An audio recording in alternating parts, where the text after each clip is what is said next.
Donc hier, on a vu que la pratique de la présence de Dieu, c'est un processus en deux temps. C'est c'est le texte qui nous le dit, le texte de Yogananda, je crois. On aime mon Dieu de tout son esprit, de tout son cœur et de toute son âme. Aimer Dieu, oui, c'est bien Yogananda. Aimer Dieu de toute sa force, cela veut dire détourner l'énergie vitale des cinq sens. Voilà, on se rappelle qu'on a besoin d'abord de s'intérioriser un minimum pour se laisser absorber, non plus par les sens, mais par cette perception du divin. Et je reprends donc ce passage. Il est impossible d'aimer Dieu profondément, tout en se laissant absorber par les plaisirs des sens. Une fois que l'esprit est tourné vers l'intérieur et détaché des sensations extérieures, le dévot peut l'utiliser pleinement pour aimer Dieu. Et ici, donc, c'est un processus en deux temps. On a d'abord besoin de tourner l'esprit vers l'intérieur. Euh, Si on est, là, je parlais avec une amie ce matin c'était pendant une lecture astrologique, du fait d'avoir des enfants, des petits-enfants. Et le fait de passer du temps avec ces petits-enfants, ça peut beaucoup extérioriser, hein. Moi, j'avais cette expérience dans un jardin d'enfants. On travaille avec une douzaine d'enfants et à la fin de la journée, juste les yeux qui vont dans tous les sens, le mental qui ne peut plus s'arrêter. C'est juste un signe qu'on est sursollicité à l'extérieur.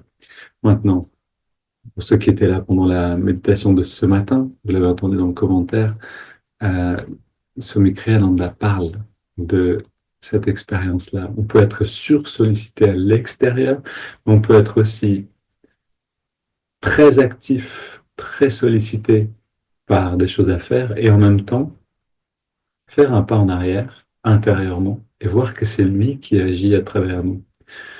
Et là, on n'est plus sollicité. Là, on est dans une sorte de refuge. C'est littéralement le refuge. Les choses se passent, mais nous, on est au centre de ces choses qui se passent à la périphérie, qui se passent autour de nous. On n'est plus touché de la même manière. Il y a un swami chez Amma qui disait, disait bien, c'est-à-dire quand il n'était pas encore bien ancré en lui, il le disait pas comme ça, mais il disait à la fin d'une journée, quand il avait passé euh, toute une journée à faire beaucoup de choses, à parler avec beaucoup de monde, il se sentait comme un citron pressé, plus de conscience à l'intérieur, plus d'énergie de vie à l'intérieur. Et ce qui est intéressant, c'est que j'ai pu sentir la qualité de sa présence, de ce swami, et aussi d'autres swamis authentiques qui sont constamment ancrés dans cette présence, qui ont amené cette pratique à la perfection, en tout cas vraiment à un haut degré de perfection.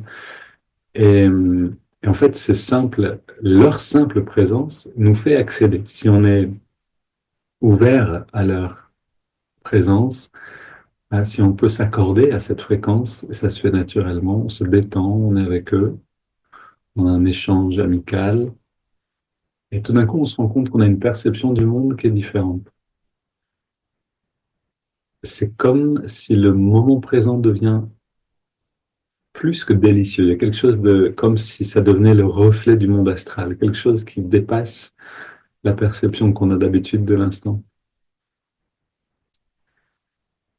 Et, et c'est des expériences qui sont très fertiles. C'est-à-dire, si on peut passer du temps, et c'est pour ça qu'on va, par exemple, à Ananda bientôt, passer du temps dans la communauté, on passe du temps ensemble pour préparer le festival, par exemple, passer du temps avec d'autres aspirants spirituels qui sont sur ce chemin. Et cette présence, cette expérience de la présence du divin est contagieuse.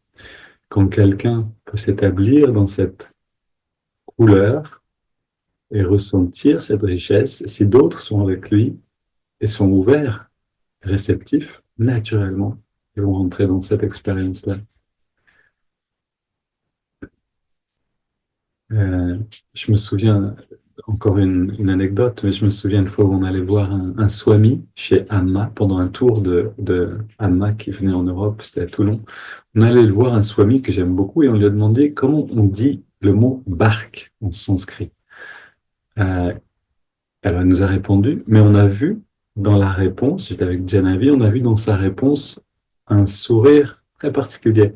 C'était comme si lui était conscient que c'était son maître qui venait lui dire quelque chose à travers nous, qui lui demandait comment on dit barque en sanskrit, et que c'était un message pour lui qui était important, et qu'il comprenait le sens aussi de ce message. Donc il y avait une connivence. Et quand on a entendu sa réponse, ça nous a élevés.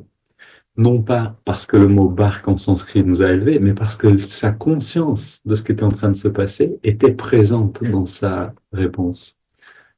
Et on s'est ouvert à cette, autant qu'on a pu à cette présence. Donc, c'est un mouvement en deux temps.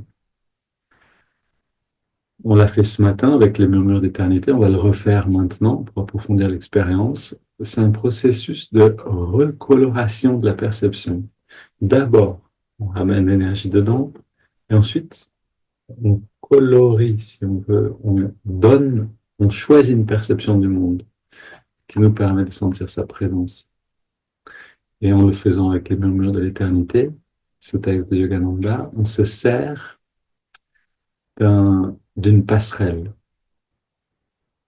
Ces, ces prières de Yogananda sont littéralement des passages vers des consciences, vers une conscience plus large. Chaque murmure d'éternité est le témoignage d'une expérience vécue. Allons dans cette expérience.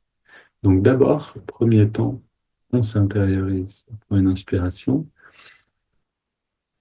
on se détend complètement, on expire, on amène l'attention à la jonction des sourcils, on fait le lien entre le cœur et l'œil spirituel.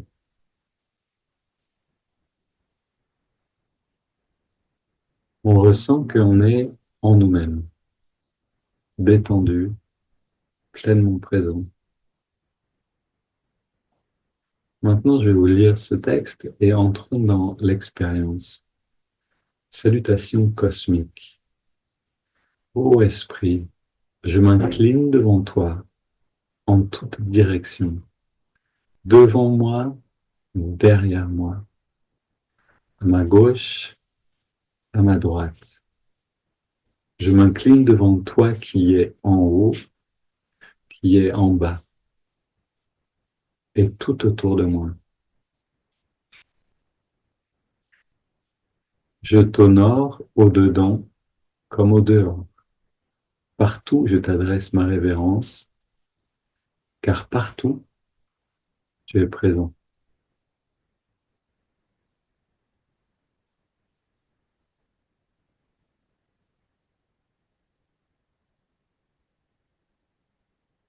Et on peut sentir cette couleur. Là, on reste simplement dedans,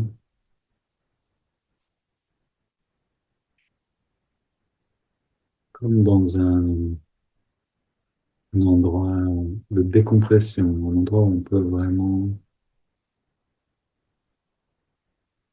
retrouver une expérience de qui on est vraiment, de notre conscience naturelle. Et je vous souhaite de l'emmener avec vous et d'y retourner régulièrement aujourd'hui. Une belle journée à tous.